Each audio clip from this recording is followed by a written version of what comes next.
Super. BS.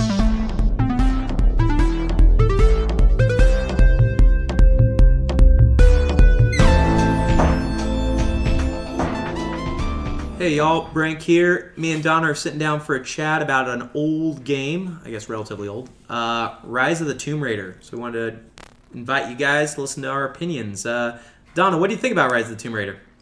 It's great. I enjoyed it a lot. Common knowledge, it follows the exact same plot as The Dark Knight Rises. Yeah. So Lara Croft is a Bruce Wayne type. She fears tombs, though, not bats. And yeah, there's got a Heath Ledger character in it. It's everything. And it's everything you want. All the things you want. Did you get a chance to play the original Tomb Raider reboot in Sure did. 2013? I loved it. Yep.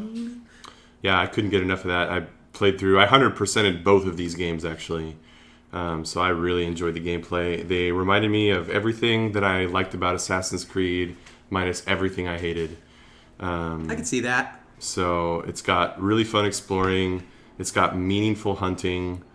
More meaningful than Far Cry, which is a different game, but has a fun hunting system that's ultimately kind of hollow, but still fun. Yeah. It's got stealth, which is super fun to do. Yeah.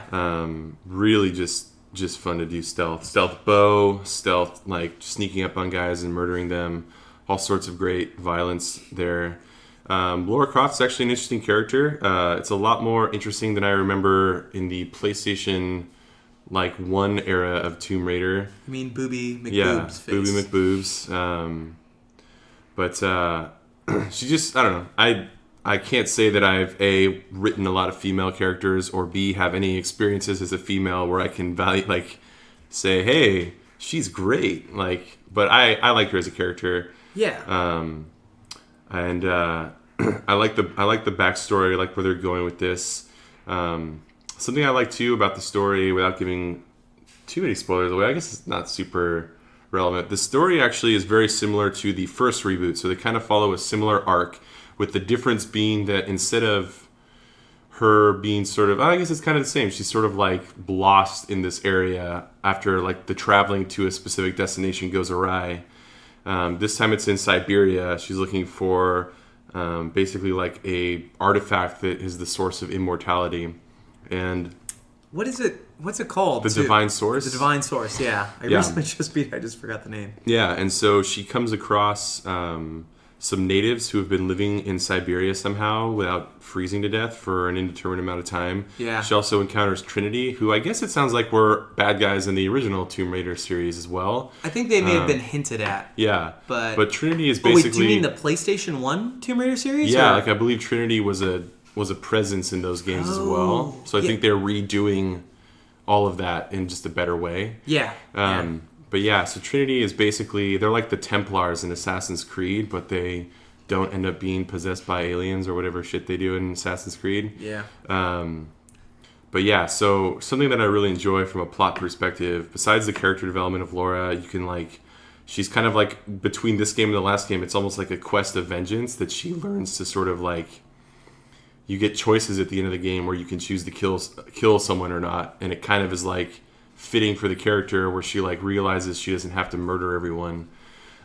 Which I think you can. I walked away too, but I think you could choose to murder everyone. You can. So I'm interested in where they go with that. It's got great voice acting, of course, but something that I was going to bring up on the plot point, they do this thing that Assassin's Creed started to do in the olden days and then failed at doing, which is where they have this religious intrigue to it, this supernatural intrigue, you could even say. And they start the game off with a lot of myth busting, where Lara Croft is exploring these areas, and she's even in the downloadable content expansion, or the Baba Yaga, whatever. Yeah, Baba Yaga. Right, something like that.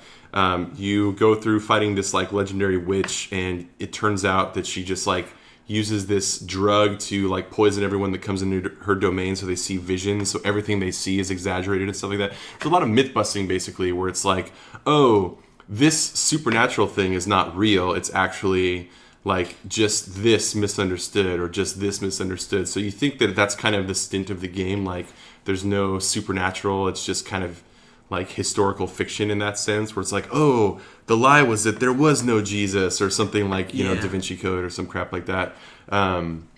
I know that's not the plot of Da Vinci Code, but either way, I'm pretty sure it sucks. Da Vinci Code is similar to that. I do want to bring up, did you ever get a chance to play the Uncharted series? No, but before we go into that, Okay.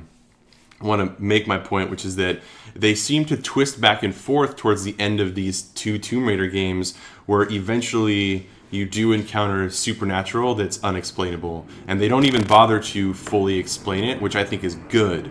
We can do spoilers since this game is old. Yeah, Are you talking about the horde of like the what are their names? Like they're kind of like Mongolian type people. Well, that's in the first game. They're in the second one too. They go to storm. Those aren't the Mongolians. The Mongolians tried to raid the ancient city, but they came across the Deathless Army, which are basically Greeks. Okay. But yeah, it turns out the prophet that she's after is still alive and has been alive for centuries, and has somehow maintained like a form of immortality. And he's maintained a civilization in this geothermal valley within Siberia. He has an army of people that are basically undead or deathless. They're not quite zombies, but they're also, they can't die. And so they don't really... Well, they can die. I killed a whole lot of them. Yeah, but they come back. Turn to dust or whatever, and then they come back the next day. So, yeah. So they don't explain really how that works, that it's like God that created this artifact, or if it's like... They don't really go into it. It's just something supernatural that they can't explain in any other way. And I like that. I like that they don't have to like myth bust every single thing and be like, oh, like the prophet is, you know, he's not like some just guy that's from an older race of people that live long, or he's not like an alien or something like that. Instead, it's just kind of this ambiguous, like he had this divine artifact.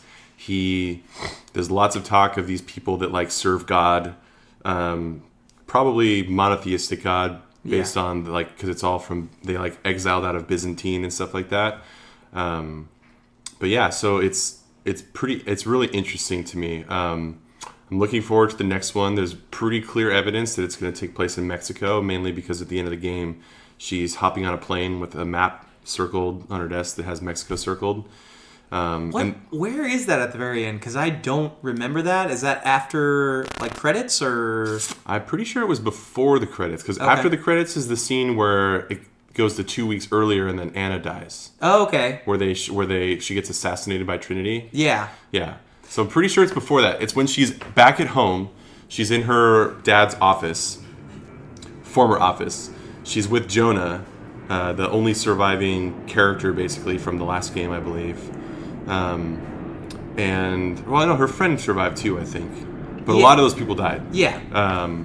And she's like, he's taking her to the airport to catch a plane, and then as she walks out the door, the camera kind of like zooms back onto her desk, and there's a map on it that has Mexico circled.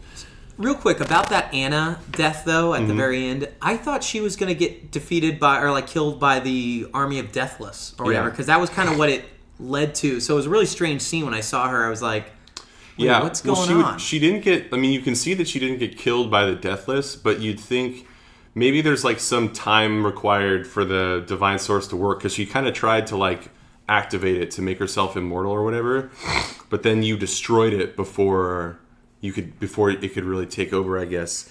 But yeah, she reveals in that scene that her dad didn't kill himself, like is thought of, that Lara Croft's dad didn't kill himself, but he was murdered, not by her.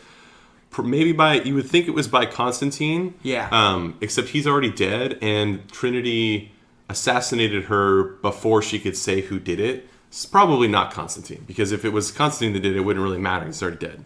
Yeah, Constantine's an interesting character because he's pretty much the primary antagonist. You know that Anna exists, kind of, and it's so many like, oh yeah, she's been gone, blah, blah, blah. You can tell what's going to happen.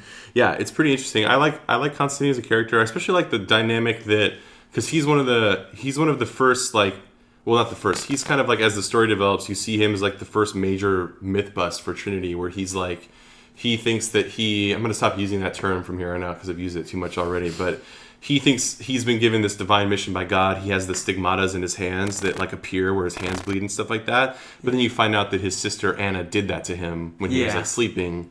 to manipulate him into thinking that he was like chosen by God to do this mission. And yeah, so it's definitely interesting. It'll be interesting to see what they do with Trinity as an organization, because they predate back to the original, like when this prophet business went down, when leaving Byzantine went down, going to Russia and all that kind of stuff. Trinity's been hunting them for that long. Some of the Mongolians that fight are part of Trinity. And there's basically all sorts of Trinity for centuries fighting this divine source. I don't remember if Trinity was a part of the last game. I think they were hinted at, but yeah. because I actually never got to the end of the last game, so I couldn't say definitively. But yeah, I don't remember who the forces were at there that were fighting. It's been a little bit since I played that game, but I'll have to look into that. There was a betrayal in the last one with yeah. like one of the guys on your party, and I believe he was working for someone, if I remember correctly. Yeah. Kind of like an older dude. There was a betrayal. So I think it'll be interesting. It sounds like Trinity seemed very like singular focus in this. Like they've been after this prophet, this heretic prophet, for centuries to control this divine source and to prove that he's a false prophet, etc. But that whole storyline's closed. There's no more divine source. The prophet dies at the end, like willingly, because he's ready to like not be immortal anymore. So I'm wondering what Trinity's like next part of their master plan is, because they've been around for so long. Are there other divine sort of artifacts or mysterious artifacts that they're after? Now I'm just interested in what their end game is, or what their long term, because it made it seem like that was their end game. Like the whole point of Trinity was this organization to kill this prophet and end this and like take control of this divine source thing, which has been done, but clearly Trinity's still around because they assassinate people at the end. So yeah, this comes back to what I was asking earlier. Did you ever get a chance to play Uncharted? No. Just because so Uncharted handles similar stuff, but the reason why I bring this up during Trinity is I think Tomb Raider does it a lot better, because all of Nathan Drake's adventures are essentially one-offs, and there's no real connection between the villain every game. Yeah. But they also try to throw some type of supernatural thing, at least in 2 and I believe 1. They did. I never got to the end of 3, and I never got to the end of 4. It's not those games are much more cinematic, whereas Tomb Raider allows you to play the game. Like Uncharted often leads you on a road, and you kind of just follow the road and do what the game shows you to do. But I want to bring that game up because it definitely, when this reboot came out, like a lot of people were like, "Oh my goodness, this is pretty much Uncharted." But I find it funny how much more I actually enjoy it. Like, I've beaten 2 of the Uncharted games a long, long time ago. But since Tomb Raider's been rebooted, I've pretty much only beaten those. And I think a lot of it has to do with the continuing storyline, the idea, like you mentioned, how they do an Assassin's Creed-style story where it does deal with the supernatural, but it's not, like, ridiculous, and it doesn't kill off the main person. Assassin's Creed 3 spoiler. How similar is the gameplay?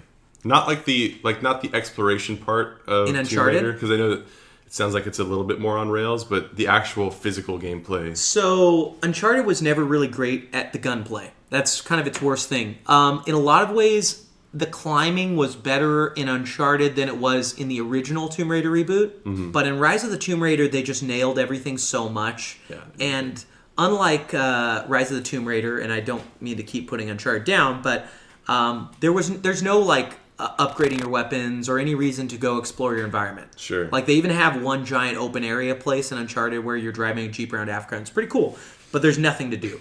You just kind of look and you go to your place. Yeah.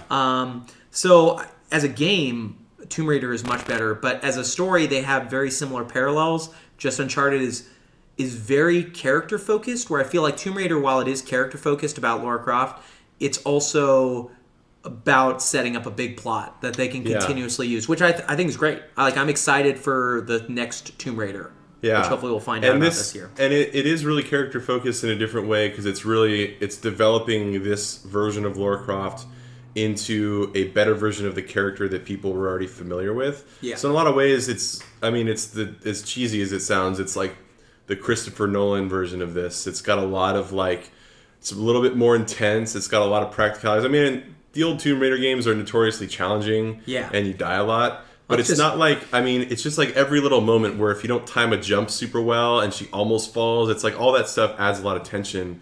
And at this, the last game, it's like it's her first like outing basically. And then in this game, it's like she's trying to clear her family's name because her dad basically killed himself because no one believed his stories. Yeah. And then it seems like definitely with the third game onwards, she's going to have like a very clear identity of who she is.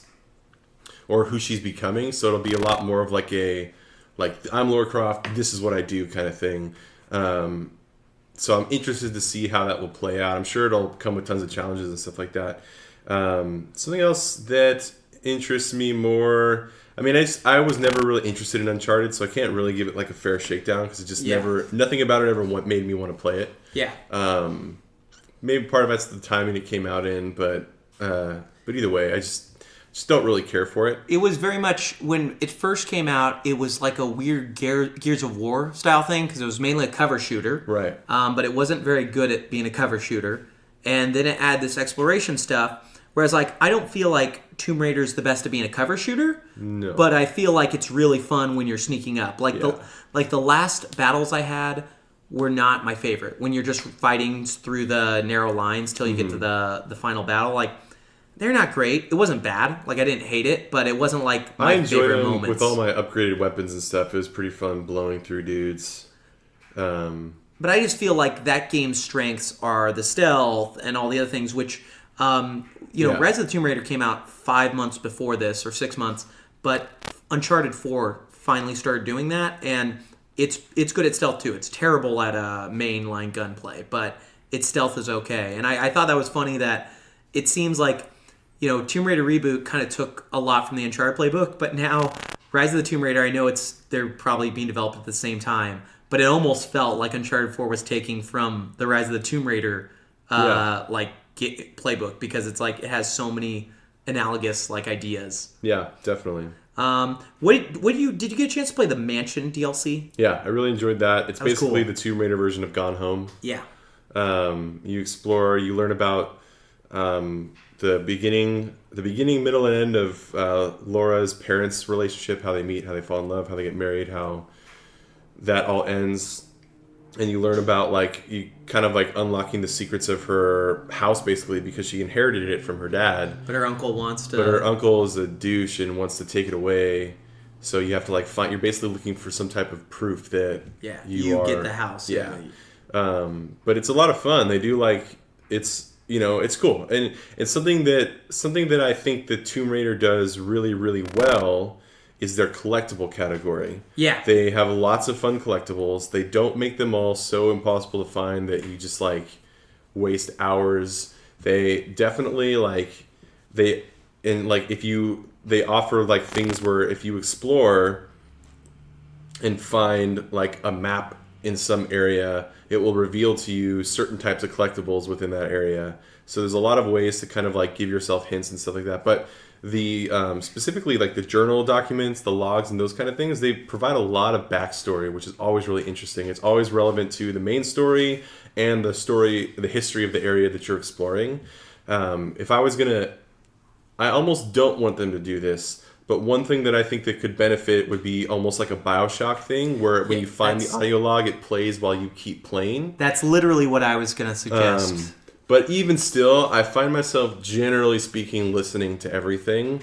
If not, I'll read all of it just faster than it's acted out. But so that's a lot of what Croft Manor is. It's a lot of, like, finding old documents and things like that. But it is fun. Yeah, and I like it when people try new things, but I think BioShock did the audio log so well because you could still play the game and listen to what was going on. Whereas, like, I would often quickly read the audio logs and not even listen to the great voice acting that they paid for all of the lore stuff. I also thought it funny because I feel like Tomb Raider Reboot had these same collectibles, and so essentially Middle-earth's Shadow of Mordor took that from them, because they have a very similar collectible system where you, like, search the collectibles and you'll find stuff, and that stuff will kind of, like, change it. Yeah. I just think it's such a great like system that they put in place there.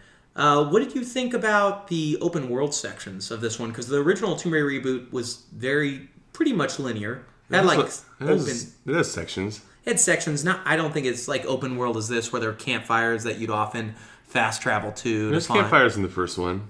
Would you fast travel to them? Yeah, definitely. Oh, okay. Yeah, there was definitely areas you had to fast travel to if you wanted to explore everything.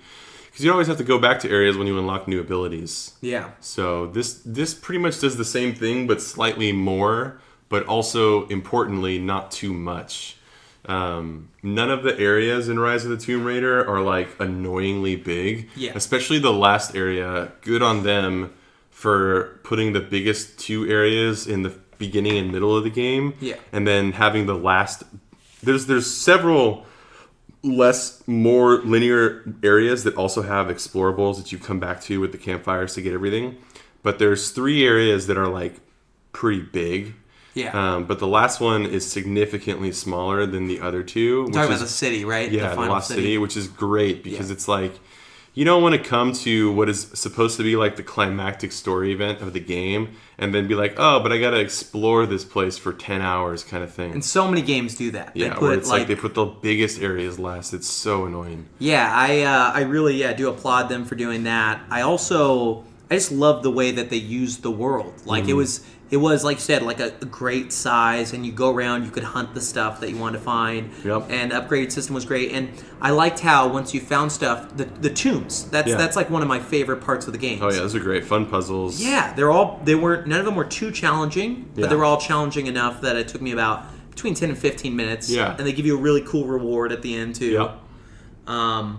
Yeah, that I thought that was one of the better things that they did. I don't remember the reboot very well, so I don't remember if the tombs were as good. I do. Remember they're similar. They're good. Yeah, I loved those tombs. Yeah, I wouldn't.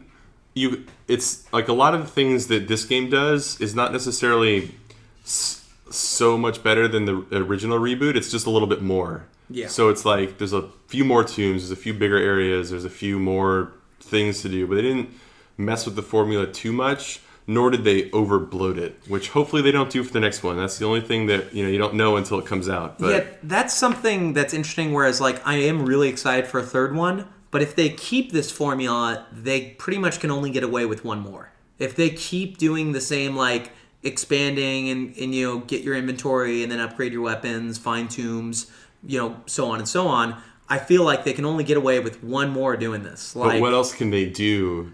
They might need to let the system take a break for a long while. Do you know what I mean? Like they did, because that was, I feel like, one of the biggest problems with the original series. A lot of people liked those originals a lot, 1, 2, and 3, and then it was Last Revelation, which I think it was the 4th one, where everything just seemed to start going downhill to the point where there was Xbox 360 games before the reboot that are hated. Like Underworld and stuff. Yeah, and it's I don't think those games are necessarily bad. But I think the idea was they kept doing that same formula. Yeah, I don't know enough about those games to comment. There's a free one right now, Games with Gold. I know. Yeah. Pass. Because at the same, it's one of those things where I don't know what they can do differently. Because the formula they have is pretty compelling, and they don't have to. I mean, they can tighten things up, add new styles of weapons, or add maybe more of a melee combo system. They can do things like that. But I wouldn't, or they could change the game to one massive open area. That could be cool. That could be interesting. If they had vehicles that would let you, like a Jeep, that would let you travel around it. Yeah, they could do that. Or they could do, but there's not a lot that they could change before it's a different game. I mean, it's they can't make it like a 2D side scroller. No. They can't make it like an RPG. I don't even mean that. I just mean that one of, I think, Uncharted's biggest flaws was the fact that they should have stopped probably before 3. 1 and 2 were great, but their formula, and I mean, you gotta, I guess, have this because I guess the new one that came out in 2017 was supposed to be great because they finally added side quests and the ability, and that probably only happens through iteration. But I just think at some point, this game, Rise of the Tomb Raider, has fun side quests too. Yeah, and that's something that they did before the new Uncharted, and I think the new Uncharted took it from that, Sure. But what I'm saying though is iteration is good, but if I don't ever want to see this Tomb Raider series become like Assassin's Creed was. Sure. Where but it was I think for that, it would have to be yearly for that. I don't think Crystal Dynamics is a big enough team to pull that off anyway. Yeah. But nor should they want to.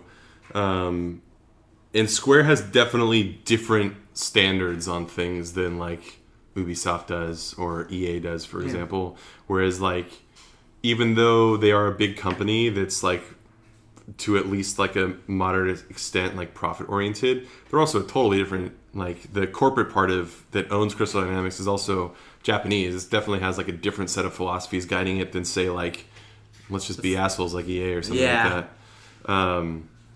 that. So we'll see. But at the same time, you know, like it's like I mean, it's like any good thing. If they do one every 2 to 3 years, for the next, I mean, for a little bit before they change it up somehow. I don't know. Again, it's one of those things. I don't know how they can change it up because at some point, I think a lot of people that like Uncharted, I think that there's definitely like a fanboy element where it's like, oh, I'm a PlayStation worshiper. This is like the premier PlayStation Western game from Naughty Dog, who are the masters of terrible storytelling. Storytelling's pretty good, but I understand what you're saying. Yeah, I mean, just like it was in Crash Bandicoot. But that was the first game. But the point being is that I think a lot of people probably just like Nathan Drake and they like the story and they like the characters and they want to see what happens with that. So for a lot of people, similar gameplay or like just slightly tweaked gameplay systems is probably not so big a deal, where instead of needing something revolutionary. I can see that the same thing with this like set of games. You know, like I'm not personally invested in Uncharted, so I don't really care what they do with that series. But for me, like I'm pretty interested in like where her journeys are going to take her. Yeah, I'm pretty interested. Like it'd be cool to go to, like, if we're going to go to Mexico, that sounds pretty exciting. Yeah. If we're going to go, you know, if we end up in like South America or more South America, if we end up in like, we already kind of in like the Indonesia area. I have if we a ended up feeling somewhere in Europe, that would be pretty cool too. That would be cool. I have a feeling it will, if it's anything like the old Tomb Raiders, it will some point get to Egypt because that's where most of the tombs are and all the things. That's at some point we could go to Egypt. It'd be cool to do like weird Nordic areas that have a lot of ancient stuff. Like, you know, I want it to be around for a while, but I also don't want to see it. 3 years I feel like is a good space. Yeah. 2 years might be okay as well, and I think we're coming up on 3 years now. I want to say this game released in 2015. It'll be interesting to see because this will probably be the first one. This will be, whichever one, when this comes out, it'll be the first one that's like developed solely for this generation of consoles. Because Rise of the Tomb Raider is on 360 as well. Oh, wow. But really? I think the DLC is not. Yeah, because I mean, so I had the exclusive Xbox deal, and I want to say it was 2015 when Halo 5 came out. And then 2016 was when it released on PS4. Right. I don't think this next one will be exclusive, only because just the fanboys. I'm not talking about exclusive. Oh. I'm talking about like generation exclusive. Oh yeah, that'll be good. So like, you know, it's like the same thing with like Shadow of Mordor. Yeah. Was like developed. You know, has like a gimped version for Xbox 360 that definitely like drew resources away. I mean, I think it's a great game. Yeah. But it'll just be interesting to see like what they can squeeze out, especially with the One X, because there'll be something worth squeezing out of that. Yeah, I mean, I've heard these are great looking games. Yeah, I haven't even had a chance to try it out, but I've heard the One X version of Rise of the Tomb Raider is supposed to be like one of the best looking games too, and that's like now a almost 3 year old game, about a little bit over 2 years.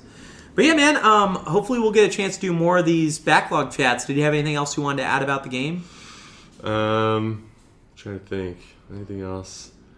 Killing a bear with a bow and arrow is pretty epic. That is cool. Yeah, having the not elite, but they have like special animals that they'll give you a notification, like when you get that ability, exotic animals around, like that's cool. And they always introduce them terrifyingly, where it's like the first time you encounter a bear in that game, it's like, oh my gosh, I've played this game for 15 minutes and I'm getting mauled by a bear. And it's so hard to kill a bear. Even like when I came back and I was almost maxed out and almost beating the game, like it took a lot of arrows. I did it in 2 hits. 2 arrows? 3. I did a poison arrow and then 2 regular arrows straight to the face. Okay, that's pretty cool. But again, that was me maxed out with my strongest bow, upgraded, all that kind of stuff. So the upgrade system's a lot of fun. Yeah, it is a lot of fun. The game's great, but hopefully we'll be doing these more for some of these older games that we've all gone through and played, and at least the ones that we recommend that you play. Yeah, I would consider this Like, I would recommend this game to literally Oh, anyone. for sure. And it would be funny if we all played a game that was terrible the whole way through and then talked about it a little bit. But more likely than not, this will only happen for games we liked. Because we're talking about games that...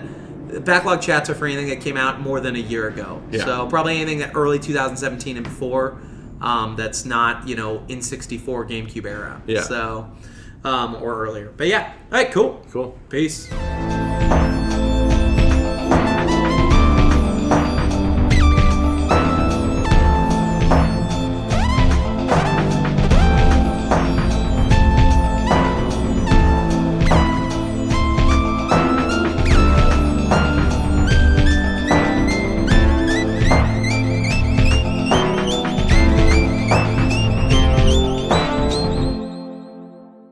That's to us people that can feel things. It hurts.